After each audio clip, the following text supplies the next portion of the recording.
Abran su Biblia en el libro de Jonás. Estamos siguiendo este fascinante estudio en el libro de Jonás. Y la mayoría de nosotros amamos leer historias que nos ayudan a entender verdades importantes de la vida. Un ejemplo es el famoso El progreso del peregrino de Juan Bunyan, donde nos enseña profundas verdades teológicas vestidas en personajes e historias memorables. Hay algo acerca de las historias como un medio para enseñar verdades que siempre ha cautivado a las audiencias.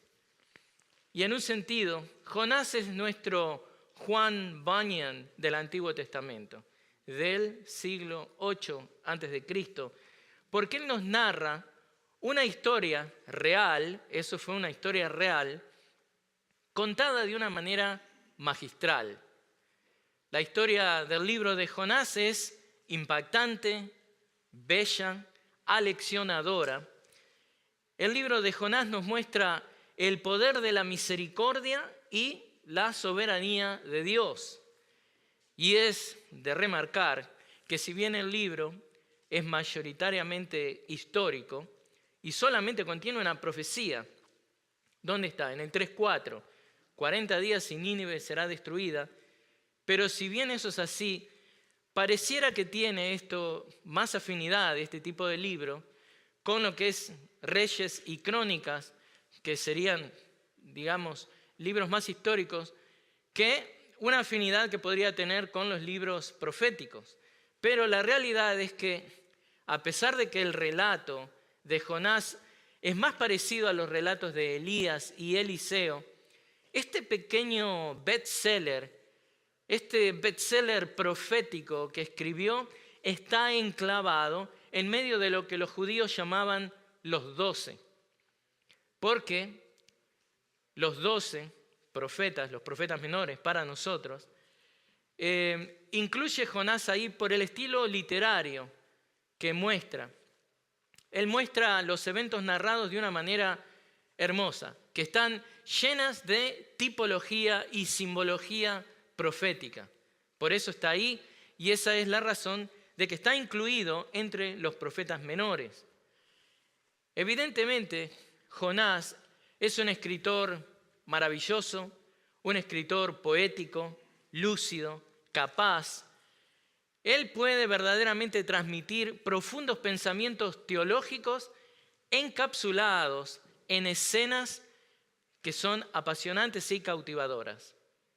Y eso lo vemos hoy, conforme estudiamos los versículos 13 al 16 del capítulo 1.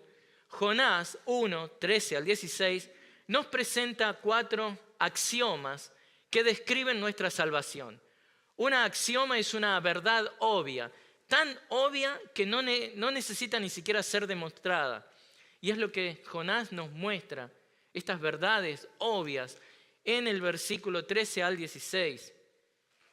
Jonás nos presenta 4 verdades que son tan obvias que no requieren demostración y al mismo tiempo lo que hace es describir lo que fue nuestra salvación, lo que es la salvación de todo ser humano. ¿Cuáles son esas verdades? Si me sigue ahí, del 13 al 16, el 13, el hombre trata de salvarse a sí mismo. 14, el hombre se rinde y busca a Dios. 15, el hombre debe obedecer las condiciones divinas. Y 16, el hombre le agradece a Dios por su salvación. Y estas 4 realidades maravillosas de la salvación del hombre, estos 4 conceptos teológicos profundos, fueron comunicados en forma magistral por el profeta. Es como que narrando la historia, se detiene en esta escena y la describe como una viñeta. ¿Qué es una viñeta? Bueno, si le gustan las caricaturas, muchas veces las caricaturas tienen esas imágenes con 4 divisiones en este caso, que son 4 escenas distintas. A veces usan palabras onomatopéyicas, pum, bam. Bueno, Jonás está escribiendo en estos 4 versículos, de una manera como si fuera una viñeta, está dándonos, utilizando este recurso literario para profundizar en la historia que le está contando. Entonces, si las viñetas se alejan momentáneamente de lo que es la acción, para acercarse y examinar más de cerca, sea a un personaje, a un concepto o un lugar particular, Jonás está haciendo lo mismo. Los escritores, cuando usan estas viñetas, lo hacen para arrojar luz sobre algo que no sería visible en la trama principal de la historia. Por eso quiero que lo veamos juntos.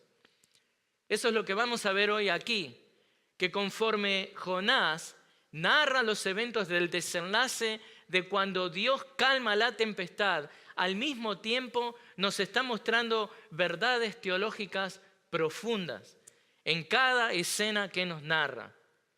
Lo que aprenderemos hoy, al ver estas viñetas de la historia de Jonás, es que la salvación no se obtiene por esfuerzos humanos, sino por responder en fe y en obediencia a las demandas divinas. También veremos que el hombre trata inútilmente de salvarse a sí mismo hasta que reconoce su inutilidad y se encomienda a Dios. Pero Jonás también describe que el pecador debe seguir los pasos dolorosos de la obediencia para finalmente llegar a un conocimiento salvífico de Dios. Entonces, leamos el texto de Jonás 1, del 13 al 16. Los hombres se pusieron a remar con afán para volver a tierra firme, pero no pudieron, porque el mar seguía embraveciéndose contra ellos. Entonces invocaron al Señor y dijeron: te rogamos, oh Señor, no permitas que perezcamos ahora por causa de la vida de este hombre, ni pongas sobre nosotros sangre inocente, porque tú, Señor, has hecho como has deseado. Tomaron, pues, a Jonás y lo lanzaron al mar, y el mar cesó en su furia. Y aquellos hombres temieron en gran manera al Señor, ofrecieron un sacrificio al Señor y le hicieron votos. Hoy veremos 4 axiomas, verdades obvias acerca de la salvación. 4 puntos. El primero, la inutilidad de los esfuerzos humanos para la salvación. Punto 2, el hombre debe rendirse a Dios. Punto 3, el hombre debe obedecer las condiciones divinas. Y punto 4, el hombre le agradece a Dios por su salvación. Así que la primera verdad teológica que Jonás describe aquí es la tendencia natural del hombre de querer obtener su salvación por sus propios medios. Entonces, miremos el punto 1. Es inutilidad de los esfuerzos humanos para salvación. Versículo 13. Los hombres se pusieron a remar con afán para volver a tierra firme, pero no pudieron, porque el mar seguía embraveciéndose contra ellos. Esta parte de la historia claramente nos demuestra que la salvación no se obtiene por esfuerzos humanos. Los nuevos amigos de Jonás, estos marineros, hicieron todo lo que estaba en su poder para aliviar la situación del profeta, a pesar de que habían recibido instrucciones concretas de qué hacer para ser salvos. Ellos tratan de ayudar a Dios. En un sentido, esto representa la realidad de las 2 religiones que compiten por la lealtad de los hombres. Solo hay 2 opciones: o es fe o es obras. Si tenemos fe en lo que Dios va a hacer por nosotros, confiamos en Él. Pero cuando queremos agregar nuestras obras a modo de ser aceptados por Dios, esto demuestra que no confiamos en Dios. No solamente eso, sino que las obras humanas para alcanzar la salvación son inaceptables para Dios. Efesios 2:9 no por obras, para que nadie se gloríe. Porque por gracia ustedes han sido salvados por medio de la fe. Y esto no procede de ustedes, sino que es don de Dios. El versículo anterior, Efesios 2:8. Y hermanos, amigos, Jonás captura esta realidad de la futilidad del esfuerzo humano cuando describe esta escena de los marineros usando una palabra que no es la palabra que en el idioma original se usaría para remar. Él usa otra palabra. El profeta usa una palabra que se traduce como cavar o excavar. Excavar. Miren esto.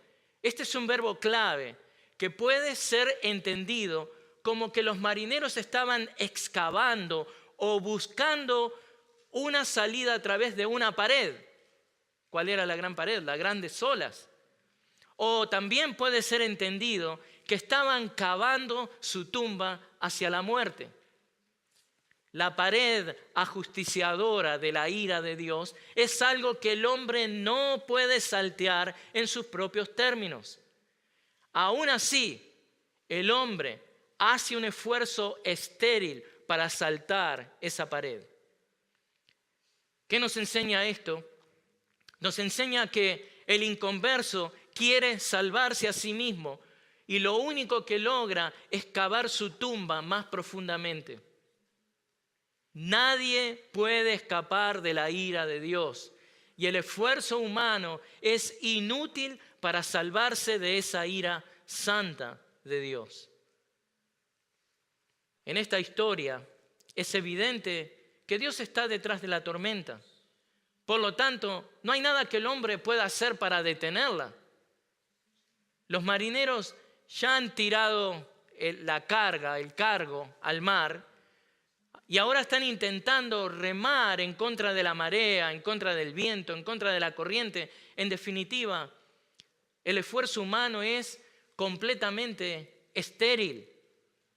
En el caso de los marineros, lo que queda en evidencia es que a pesar de que Jonás les había revelado que el Dios de él, el Dios verdadero, estaba detrás de la tormenta y ese Dios era Jehová, es evidente que estos marineros quieren salvarse a sí mismos sin tener que reconocer la soberanía de Dios y tampoco querían pedirle ayuda. Y eso, amigo, esa es la actitud del pecador que en su orgullo se niega a reconocer a Jehová. ¿Dónde estás tú, pecador? ¿Estás tratando de salvarte por tus buenas obras? ¿Dónde estás tú? Volviendo a la historia y al versículo 13, puede ser que Dios les esté enseñando a estos marineros acerca de la muerte sustitutoria, porque eso es lo que está siendo demandado para que la tormenta cese. Pero la tripulación todavía está un poco escéptica acerca de esta medida de arrojar al profeta al mar y trata de salvar al profeta. Tal vez no están entendiendo las razones por las que Jonás les hiciera tal pedido. Es bueno ver esta actitud de parte de los marineros tratando de salvar una vida humana, especialmente en tiempos de guerras y atentados terroristas. Hemos visto las atrocidades que ha hecho el grupo Hamás en Israel. Y acá por lo menos los marineros nos muestran que ellos no están con esa actitud. Están tratando de preservar la vida humana. Los marineros nos muestran que el desprecio a Dios, que es lo que pasa con estas bandas terroristas, el desprecio a Dios siempre se refleja en crueldad hacia el hombre. Cuando usted ve crueldad hacia el hombre es porque hay desprecio hacia Dios también. Contrariamente, el temor del Señor invariablemente produce tanto justicia como misericordia. Y de nuevo, es verdad que la intención y la decisión moral de los marineros es bien intencionada, pero es incorrecta en el sentido que transgrede o se opone al deseo de Dios, por tanto, es pecado. ¿Y qué es lo que nos dice Santiago 4:17? A aquel pues que sabe hacer lo bueno y no lo hace, le es pecado, le es contado como pecado. No hay esfuerzo humano que se equipare con la gracia divina, y es lo que estos marineros están aprendiendo. Por eso, miremos el punto 2, para ver qué es lo que los marineros deben hacer. Versículo 14, nuestro punto 2 es: el hombre debe rendirse a Dios. Versículo 14 dice: entonces invocaron al Señor y dijeron: te rogamos, oh Señor, no permitas que perezcamos ahora por causa de la vida de este hombre, ni pongas sobre nosotros sangre inocente, porque tú, Señor, has hecho como has deseado. Ahora, irónicamente, este versículo registra la primera oración que se le hace a Jehová y no viene de parte de un israelita. Los marineros se dan cuenta que deben arrojar a Jonás al mar y le piden clemencia a Dios para que no sean culpados por la muerte del profeta. Puede ser que esta oración sea simplemente una muestra de lo que es la gracia común con la que Dios ha bendecido a todos los hombres. En su gracia común, Dios está actuando y obrando en el mundo, aún en acontecimientos que no incluye lo que es la salvación eterna de la gente, pero es gracia. Ahora, en el caso de los marineros, su oración es equiparada con la que un fiel israelita hubiera orado. Y eso es interesante. Recuerden que es Jonás escribiendo años más tarde. Y el tipo de oración que él registra, que hacen estos marineros, es la que un israelita fiel, un israelita devoto a Jehová hubiera hecho. Déjenme darle un ejemplo. El escritor escribe que los marineros ofrecen sacrificio y pagan sus votos. Algo que vemos hecho por israelitas fieles, ¿dónde? Primera de Samuel 1:21. O en los Salmos 50:14, 66:13, Salmos 116:14, 116:17 y 18, y también en Isaías 19:21. Todas esas instancias describen israelitas orando a Dios de una manera que refleja su carácter fiel a Dios. Y también vemos en este versículo 14 que estamos analizando ahora, que los marineros comienzan la oración, eso se percibe más en el hebreo, ellos lo hacen de una manera respetuosa. Lo hacen respetuosamente, pero a su vez tiene dos cosas esa oración. Un sentido de urgencia, esto es urgente, y también un sentido de agradecimiento. Se podría decir que a donde están llegando ahora y a donde estamos llegando con la oración de estos marineros, y acá en el versículo 14, es lo que es el pináculo del capítulo 1, porque por primera vez estos marineros idólatras y paganos invocan el nombre de Dios, reconociendo como la única deidad a Jehová, la única deidad que puede salvar. Y esto, obviamente, si usted ha seguido atentamente lo que hemos estado estudiando, es un contraste tremendo con lo que vimos en los primeros versículos que narra esta historia. Recordemos que estos son los mismos hombres que en el versículo 5 estaban invocando a dioses falsos. Pero este versículo 14 también nos describe este pináculo, la cima, el momento de más tensión, este pico del dilema en el que se encuentran los marineros. Ellos tienen que tomar una decisión que no les es nada fácil.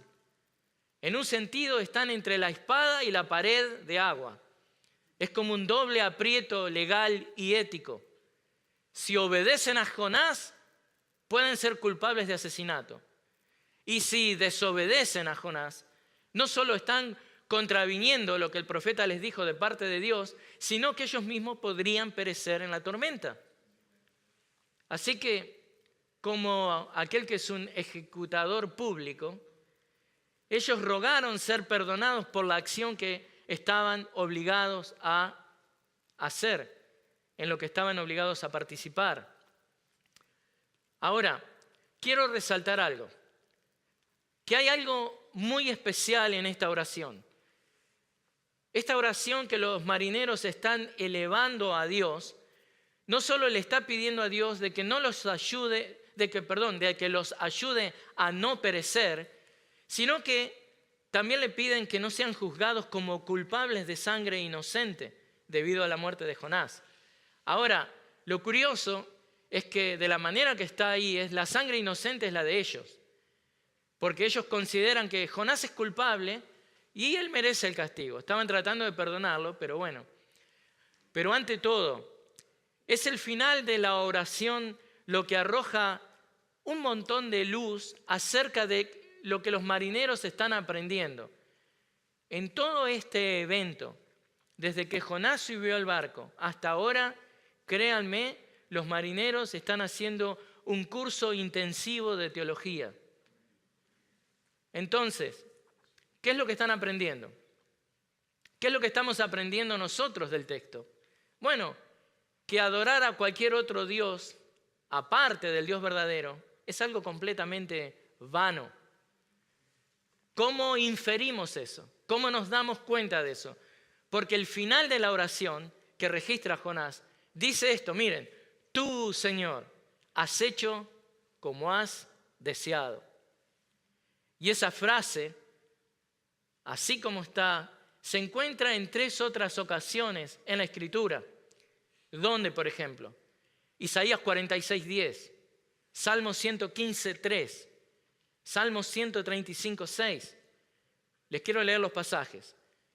Isaías 46 dice que declaro el fin desde el principio y desde la antigüedad lo que no ha sido hecho.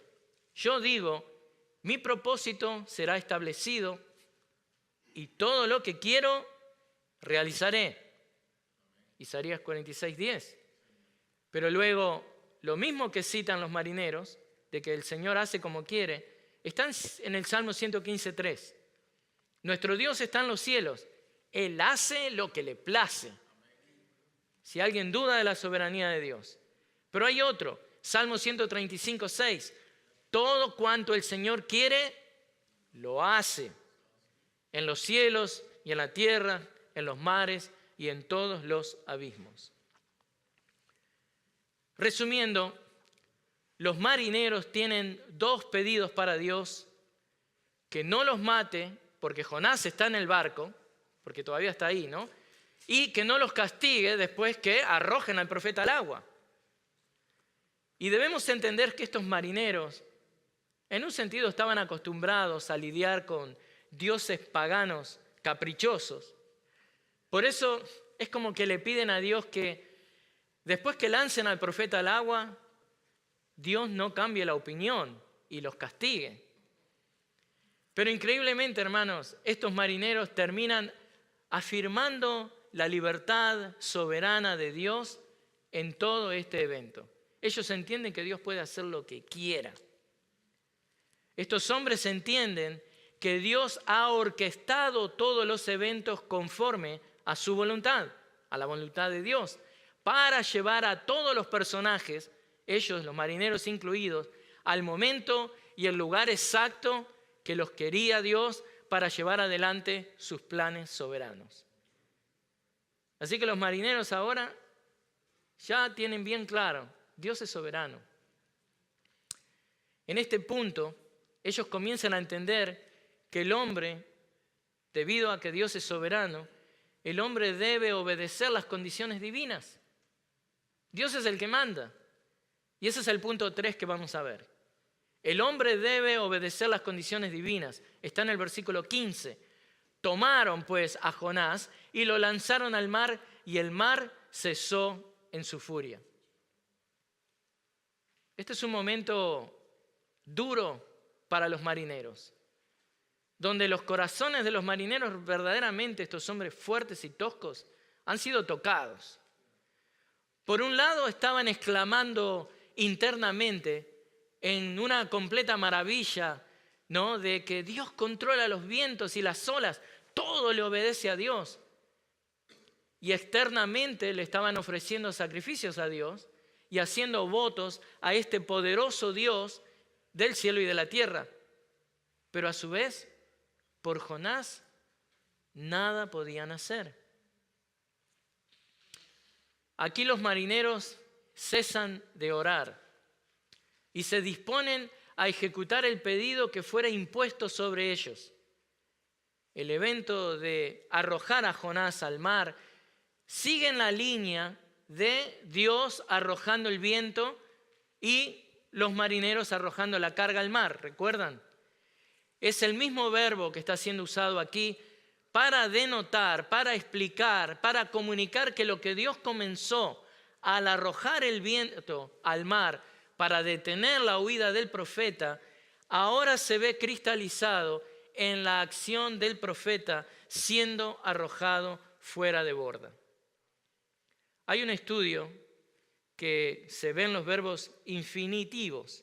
Cada vez que un verbo infinitivo está usado con algo que los hombres hacen, nada de eso prospera. Por ejemplo, los hombres se pusieron a remar, no fue exitoso. ¿Qué más dice el 14? Hay otros 2 versículos más que no los tengo delante de mí ahora, pero el punto es que cada vez que los marineros querían hacer algo, por eso digo la gramática, la hermosura de cómo escribió Jonás, eso era infructuoso. Y cada vez que un verbo, digamos infinitivo, es usado con una acción de Dios, eso es exitoso. O sea, lo que está comunicando ahí es que lo que Dios puede hacer, el hombre no lo puede hacer.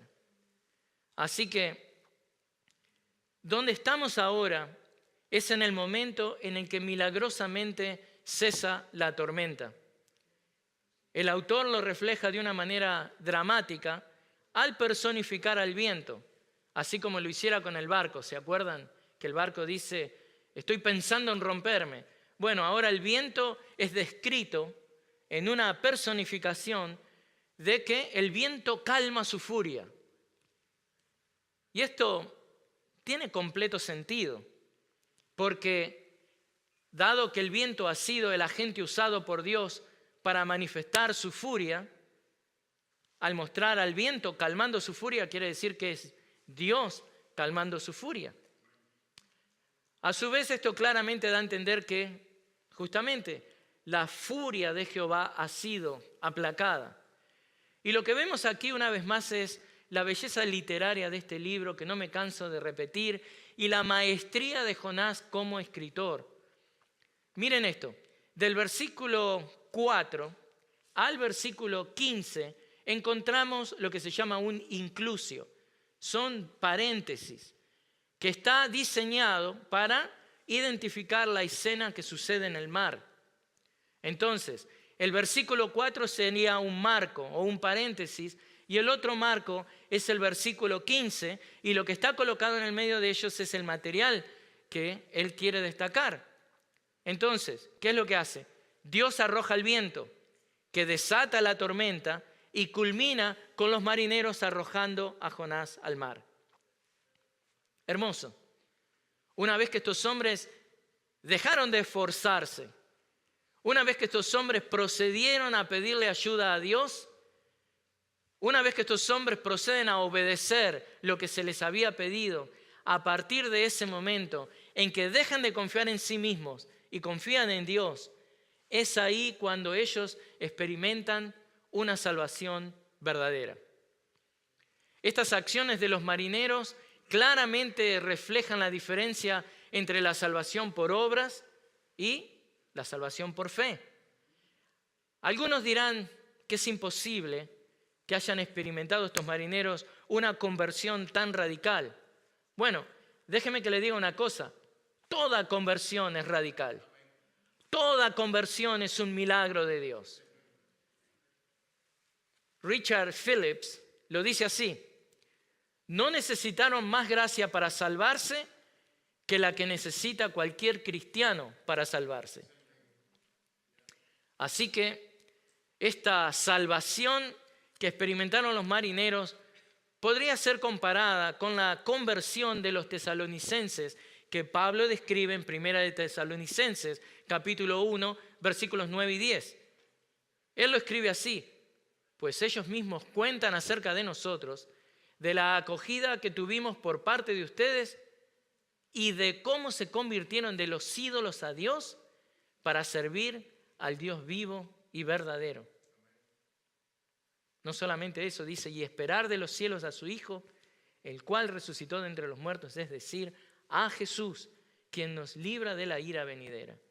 O sea, los tesalonicenses pasaron de ser paganos idólatras a esperar a Jesús. Un milagro de Dios.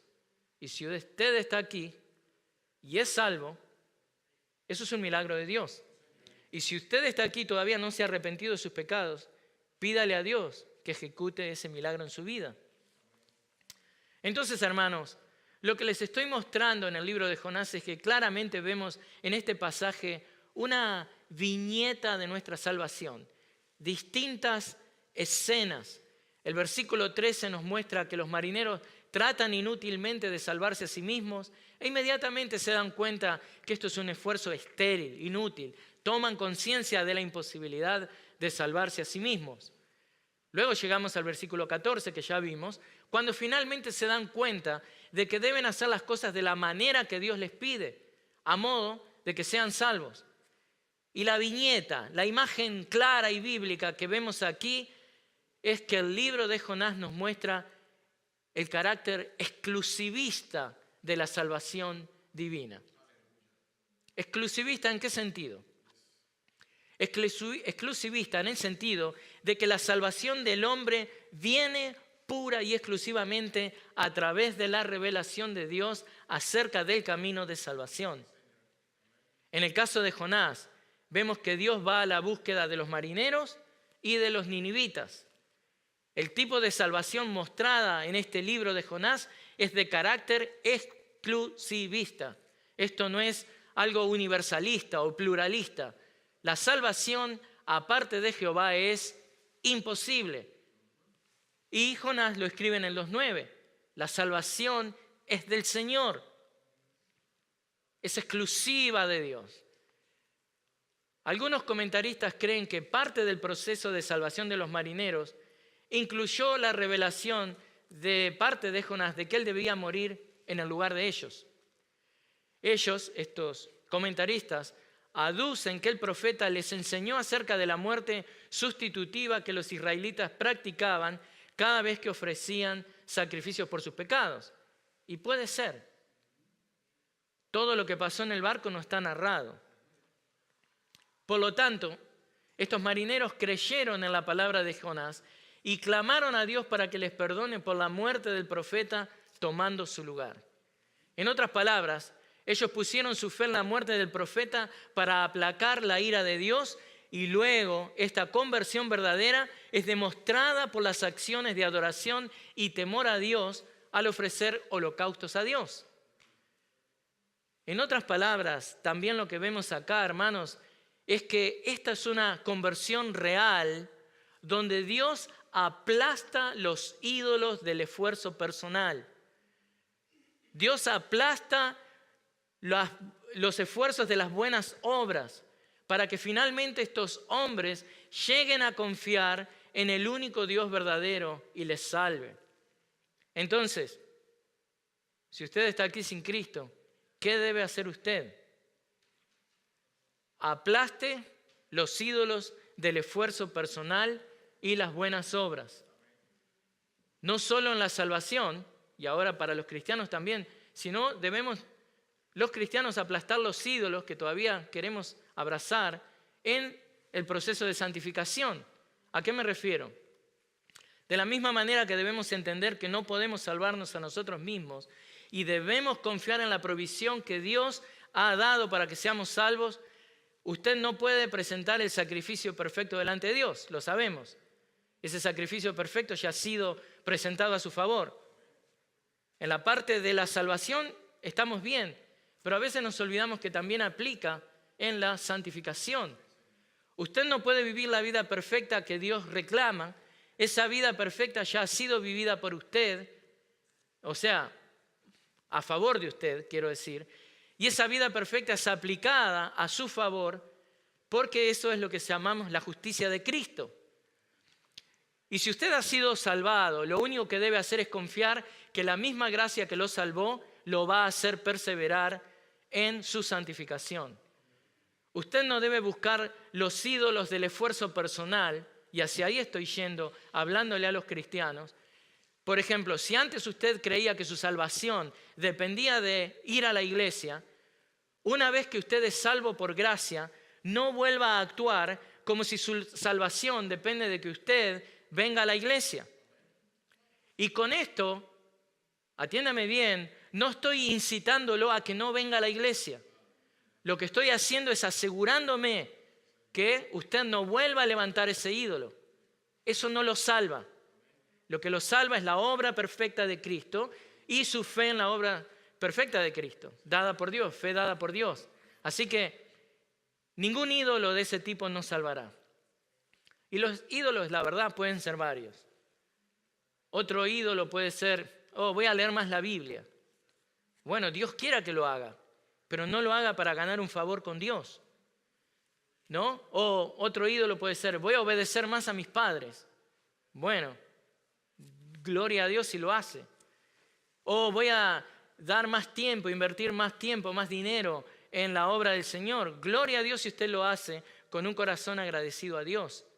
Pero no lo haga si ese es un ídolo que usted cree que va a usar, a quien va a acudir para estar en mejor favor delante de Dios. Así que, básicamente, hermanos, lo que le estoy diciendo, no hay nada malo siempre y cuando no sea hecho creyendo que eso lo va a poner en un mejor favor a Dios. Y a su vez también que cuando venga una tormenta a su vida, no vuelva a levantar esos ídolos. Los ídolos de la autoayuda, que le hacen creer que ahora usted está poniéndose en una posición favorable delante de Dios. No. Usted siempre está en una posición favorable delante de Dios si usted es un hijo de Dios. Así que, ¿por qué estamos hablando de esto? Porque es lo que estos hombres también están aprendiendo. Y una vez que nosotros hemos llegado a ese punto, una vez que usted ha llegado al punto de entender eso, de que todo depende de Dios, de la gracia de Dios, ¿usted qué es lo que va a hacer? Sabiendo que la salvación proviene de Dios, sabiendo que usted va a perseverar por la gracia de Dios, sabiendo que usted va a tener, digamos, grandes cambios en su vida, porque el proceso de santificación se va a hacer cada vez más evidente. Luego, usted va a llegar al punto que es nuestro punto número 4. El hombre le agradece a Dios por su salvación. Y es lo que estos hombres, estos marineros, una vez que entendieron que todo dependía de Dios, es lo que hacen.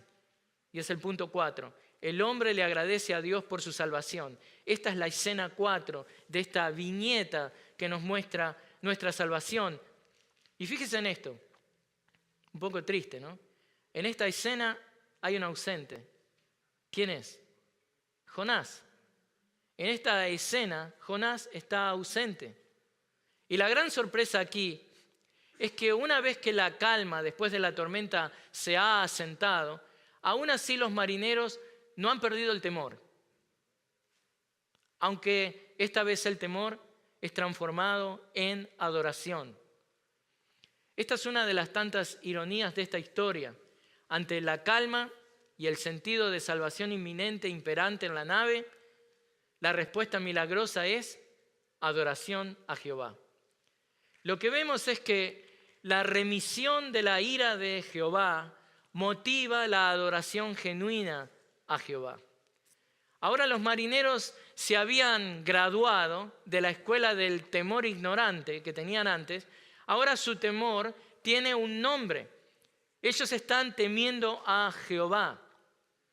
Y comentando acerca de esa realidad, hay un teólogo, Kevin Youngblood, que dice esto: el miedo que sienten los marineros al final de este episodio es cualitativamente distinto del que se apoderó de ellos al inicio de la tormenta. La tormenta ya no les amenaza. La ira de Jehová ya no pende sobre sus cabezas. Su confusión y su sensación de impotencia se evaporan.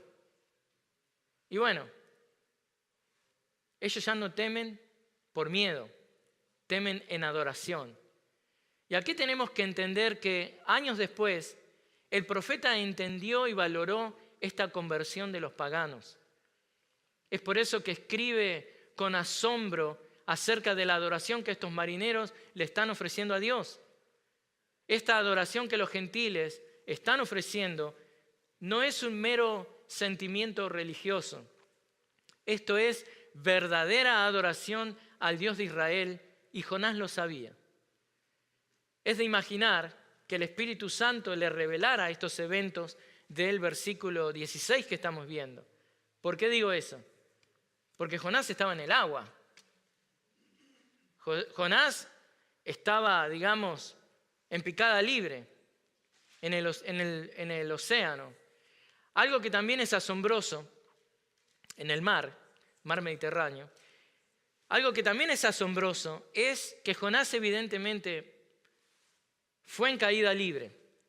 Se dirigía, como les digo, en picada al fondo del mar, aun cuando la tormenta y los vientos habían cesado. Eso también es otro milagro. Porque, evidentemente lo que la narración nos muestra que él va al fondo. Ya no había viento, ya no había olas. Otro milagro.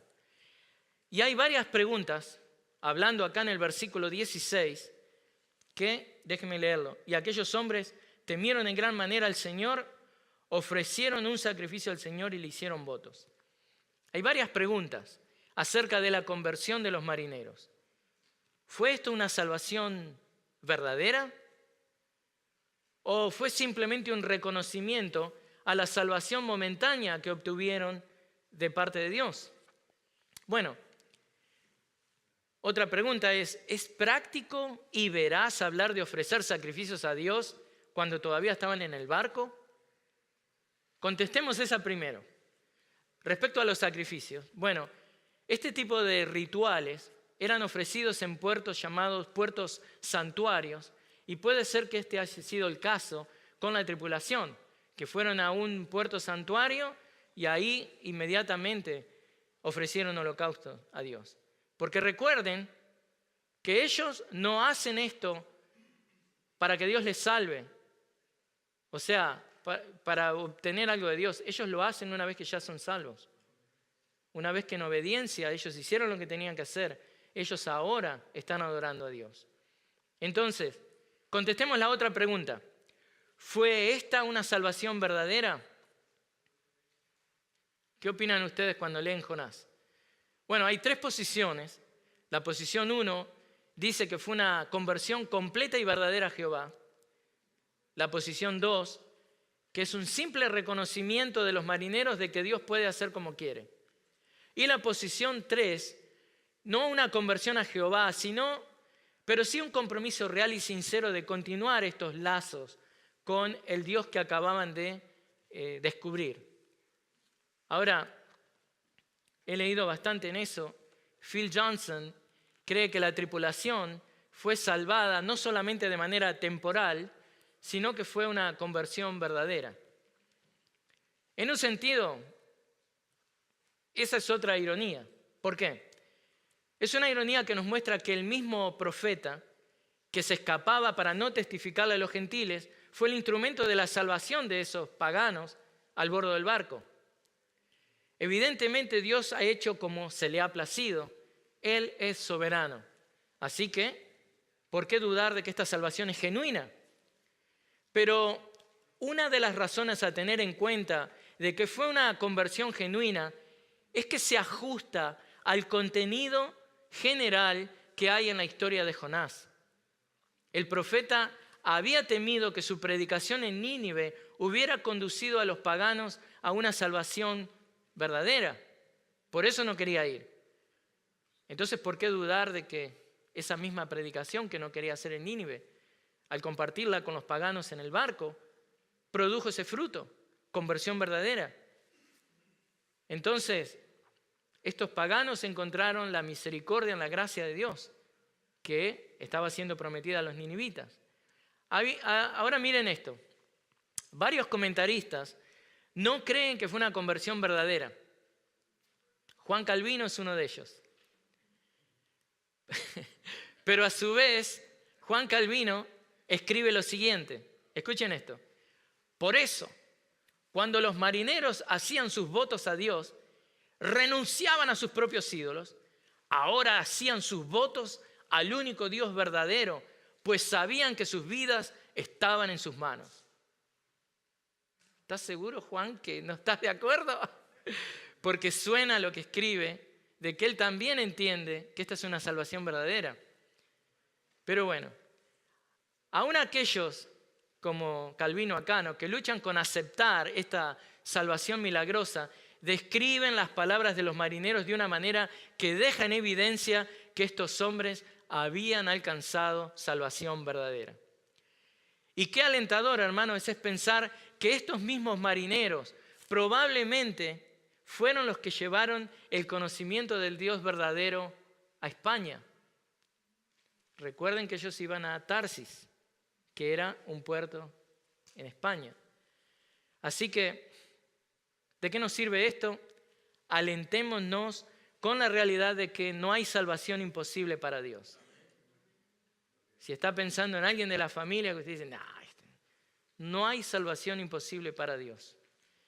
No debemos ser intimidados por la incredulidad del mundo y así aguar el mensaje del Evangelio para tratar de ganarlos a nuestra manera. No, deje que el Evangelio haga su trabajo. Debemos ser fieles al Dios Salvador del Evangelio, a nuestro amado y misericordioso Dios que hoy nos ha recordado esta viñeta de nuestra salvación, estas distintas, digamos, escenas. Entonces, concluyamos esto. Creyente, Dios puede alcanzar sus propósitos aún a pesar de nosotros. Seamos obedientes y participemos con recompensa en esta tarea evangelística. Mi pregunta, ¿cuál va a ser tu posición? ¿Vas a resistirte? ¿Vas a rechazar la gran comisión? ¿O compartirías estas bendiciones de la salvación de la cual hoy has sido recordado? Y amigo no creyente, déjame dejarte con una invitación a la salvación escrita por James Boyce. Y dice así, cito: aún no has perecido en tu estado impío, porque Dios, que hizo el mar que te rodea y la tierra seca sobre la que caminas, te preserva. No permanezcas indiferente ante Él. Vuélvete hacia Él. Acércate a Él sobre la base del sacrificio perfecto por el pecado. Ese sacrificio perfecto realizado una sola vez por su propio Hijo, Jesucristo. Y síguelo toda tu vida. Así que arrepiéntete de tus pecados y ven a Cristo. El Cristo que vamos a celebrar hoy conforme tenemos nuestra cena del Señor. Oremos. Señor, gracias por tu palabra, gracias por este hermoso recordatorio de escenas que hemos visto en nuestras propias vidas. Esta viñeta de nuestra salvación refleja mucho de lo que nosotros pasamos cuando queríamos salvarnos con nuestras propias fuerzas, hasta que entendimos que era algo inútil, hasta que fuimos a ti, Señor, corrimos a ti por misericordia, llegamos en bancarrota espiritual a ti. Y luego en obediencia tomamos nuestra cruz y morimos a nosotros mismos, tomando y aceptando por la fe que tú nos has regalado la salvación en Cristo Jesús, para no volver atrás. Te damos gracias, Señor. Amén.